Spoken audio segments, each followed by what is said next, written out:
سید خانم بخاری YouTube channel پر آپ سب کو خوش آمدید۔ ویورز، زحل کی 60 اسٹرالوجی کی دنیا میں بہت زیادہ اہمیت رکھتی ہے اور اس کے اثرات بڑے دیر پا ہوتے ہیں۔ جب بھی سیٹرن چاند کے گرد 3 بروج میں سفر کرتا ہے تو اسے 60 بولا جاتا ہے۔ 60 کا دورانیہ تقریباً 7.5 سال پر مشتمل ہوتا ہے۔ زحل کی 60 مالی مسائل بڑھاتی ہے، ذہنی دباؤ اور تھکن میں اضافہ ہوتا ہے، صحت کی خرابی کے مسائل پیدا ہوتے ہیں، رشتوں میں دوریاں اور اختلافات پیدا ہوتے ہیں، جبکہ کیریئر اور کاروبار میں رکاوٹوں کا سامنا کرنا پڑتا ہے۔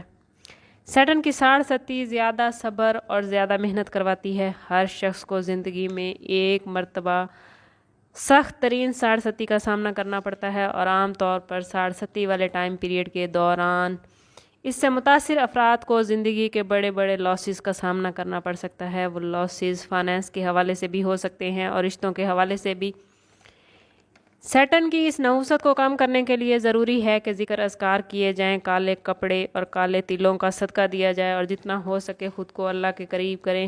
جو بھی افراد 60 والے ٹائم پیریڈ سے گزرتے ہیں ان کو چاہیے کہ یا اللہ ہو یا رحمان ہو یا رحیموں کا کھلا ورد کریں اور جتنا ہو سکے حضور صلی اللہ تعالیٰ علیہ وسلم کی بارگاہ اقدس میں درود پاک کا نذرانہ پیش کریں۔ ویورز، 3 زوڈیک سائن ایسے ہیں جنہیں 2025 میں سیٹرن کی 60 کا سامنا کرنا پڑ رہا ہے۔ ان میں پہلے نمبر پر جو زوڈیک سائن ہے وہ کیپریکون ہے، جن کی 60 آلموسٹ ختم ہو چکی ہے، لیکن ابھی بھی جون کے اینڈ تک انہیں کچھ نہ کچھ مسائل کا سامنا کرنا پڑ سکتا ہے۔ جیسے مالی معاملات بہتر تو ہو رہے ہیں مگر سٹل ابھی بھی انہیں محنت کرنی پڑ رہی ہے۔ ذہنی دباؤ کم تو ہو گیا ہے لیکن ابھی بھی کچھ باتیں پریشان کر جاتی ہیں۔ بیماریاں ختم ہو گئی ہیں مگر کمزوری اتنی ہو چکی ہے اور رشتوں میں دوریاں اتنی ہو چکی ہیں کہ حالات دوبارہ نارمل ہونے کے لیے کچھ وقت ضرور لگے گا۔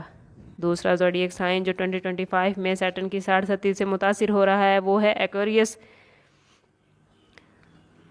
9 جون کو سیٹرن ریٹروگریڈ ہوا ہے ایکویریس میں اور اب یہ 20 نومبر کو پائسس میں جائے گا، تو ایکویریس والوں کی 60 کا یہ دوسرا مرحلہ ہے جو ان کے لیے بہت ہی مشکل اور چیلنجنگ ہو سکتا ہے۔ اس ٹائم پیریڈ میں ایکویریس والوں کے لیے ذہنی دباؤ بڑھے گا، فیصلے کرنے میں مشکل پیش آئے گی، محنت کا پھل نہیں ملے گا اور بنتے ہوئے کام بگڑ جائیں گے۔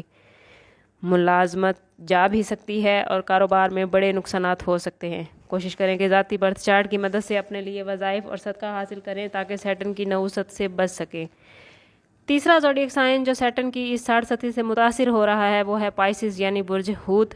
20 نومبر سے حوت والے 60 کے پہلے فیز میں داخل ہوں گے اور ان کے اپنے معاملات بغیر کسی وجہ کے رکے ہوئے نظر آئیں گے۔ رشتوں میں دوریاں بڑھیں گی، ملازمت کی جگہ پر لوگ ان سے ناخوش ہوں گے، زندگی میں بڑا چینج متوقع ہے جو کسی حد تک ان کے لیے ناقابل قبول ہوگا۔ ذہنی کیفیت غمگین رہے گی اور ہر وقت پائسس افراد کسی نہ کسی الجھن کا شکار رہیں گے۔ 60 سے متاثر افراد کو چاہیے کہ لازمی اپنا برتھ چارٹ بنوائیں اور اگر برتھ چارٹ کے مطابق انہیں کوئی سٹون تجویز ہوتا ہے تو اس کی انگوٹھی ضرور پہنیں اور روزانہ سورۃ واقعہ اور سورۃ یاسین کی تلاوت کریں۔ ہر ہفتے کے دن زحل کی نحوست کو ختم کرنے کی نیت سے لازمی صدقہ دیں اور جتنا ہو سکے حضور صلی اللہ تعالیٰ علیہ وسلم کی بارگاہ اقدس میں درود پاک کا نذرانہ پیش کریں۔ اللہ تعالیٰ آپ سب کو دنیا اور آخرت کی آسانیاں عطا فرمائے اور آپ کے معاملات کو بہترین کر دے۔ ملتے ہیں کسی اگلی ویڈیو میں، تب تک کے لیے اللہ حافظ۔